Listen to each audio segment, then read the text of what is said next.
Please like the video and share it so that it reaches many more people and you get sawaba, or rewards from Allah. This could be a sawabe jariyah or continuous reward for you long after you are gone. Volume 5, Book 58, number 161. Narrated by Aisha. On the day of the Battle of Uhud, the pagans were defeated completely. Then Satan shouted loudly, "O Allah's slaves! Beware the ones behind you." So the front files attacked the back ones. Then Hadith looked and saw his father, and said loudly, "O Allah's slaves! My father, by Allah!"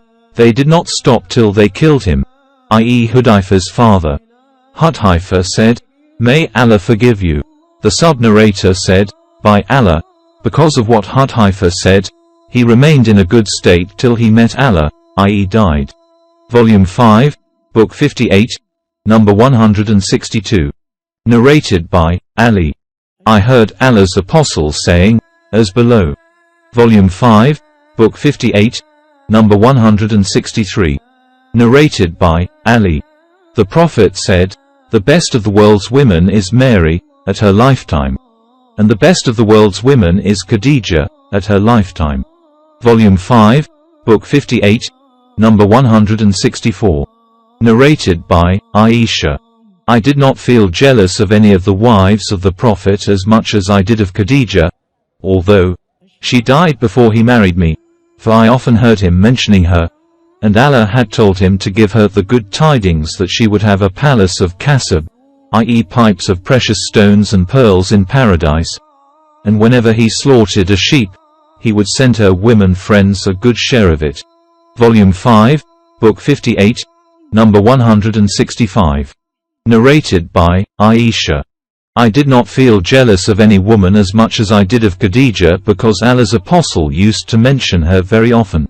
He married me after 3 years of her death, and his Lord, or Gabriel, ordered him to give her the good news of having a palace of kasab in paradise. Volume 5, Book 58, number 166. Narrated by Aisha. I did not feel jealous of any of the wives of the Prophet as much as I did of Khadija, though I did not see her. But the Prophet used to mention her very often, and whenever he slaughtered a sheep, he would cut its parts and send them to the women friends of Khadija. When I sometimes said to him, "You treat Khadija in such a way, as if there is no woman on earth except Khadija," he would say, "Khadija was such and such, and from her I had children." Volume 5, Book 58, number 167. Narrated by Ishmael. I asked Abdullah bin Abi Awfa, "Did the Prophet give glad tidings to Khadija?" He said, "Yes, of a palace of kasab, in paradise, where there will be neither any noise nor any fatigue." Volume 5, Book 58, number 168. Narrated by Abu Hurairah. Gabriel came to the Prophet and said, "O Allah's apostle, this is Khadija coming to you with a dish having meat soup, or some food or drink. When she reaches you, greet her on behalf of her Lord, i.e. Allah, and on my behalf, and give her the glad tidings of having a kasab palace in paradise wherein there will be neither any noise nor any fatigue, trouble." Narrated Aisha. Once Hala bint Khuwaylid, Khadija's sister, asked the permission of the Prophet to enter.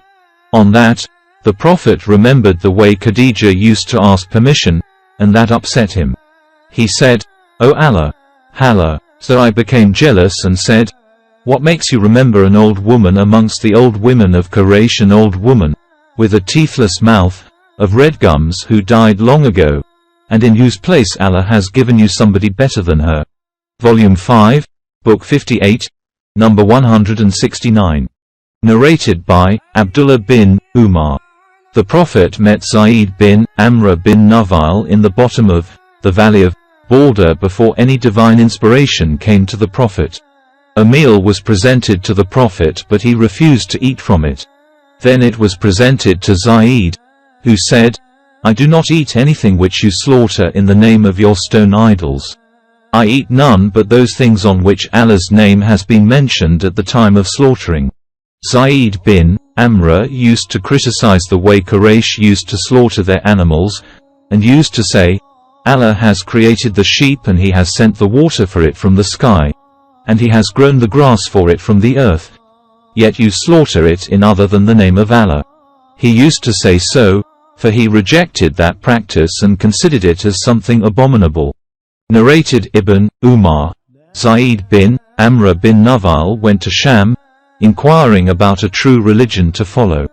He met a Jewish religious scholar and asked him about their religion. He said, I intend to embrace your religion, so tell me something about it. The Jew said, You will not embrace our religion unless you receive your share of Allah's anger. Zayd said, I do not run except from Allah's anger, and I will never bear a bit of it if I have the power to avoid it. Can you tell me of some other religion? He said, I do not know any other religion except the Hanif. Zayd inquired, What is Hanif? He said, Hanif is the religion of the Prophet Abraham, who was neither a Jew nor a Christian, and he used to worship none but Allah alone. Then Zayd went out and met a Christian religious scholar and told him the same as before. The Christian said, You will not embrace our religion unless you get a share of Allah's curse. Zayd replied, I do not run except from Allah's curse, and I will never bear any of Allah's curse and His anger if I have the power to avoid them. Will you tell me of some other religion? He replied, I do not know any other religion except Hanif. Zayd inquired, What is Hanif? He replied, Hanif is the religion of the Prophet Abraham, who was neither a Jew nor a Christian, and he used to worship none but Allah alone. When Zayd heard their statement about the religion of Abraham, he left that place, and when he came out, he raised both his hands and said, O Allah, I make you my witness that I am on the religion of Abraham. Narrated Asma bint Abi Bakr, I saw Zayd bin Amr bin Nufayl standing with his back against the Kaaba and saying, O people of Quraysh, by Allah, none amongst you is on the religion of Abraham except me.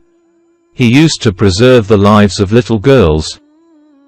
If somebody wanted to kill his daughter, he would say to him, Do not kill her, for I will feed her on your behalf.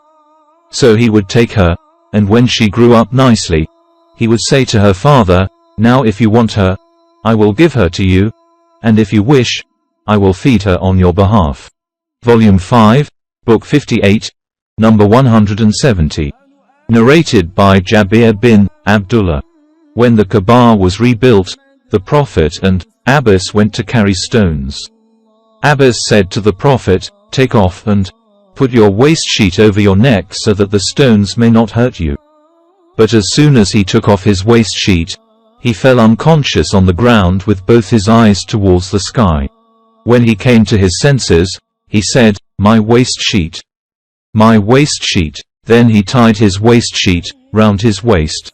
Volume 5, Book 58, Number 171. Narrated by Amr bin Dinar and Ubaydullah bin Abi Yazid. In the lifetime of the Prophet there was no wall around the Kaaba, and the people used to pray around the Kaaba till Umar became the caliph and he built the wall around it. Ubaydullah further said, Its wall was low, so Ibn Zubayr built it.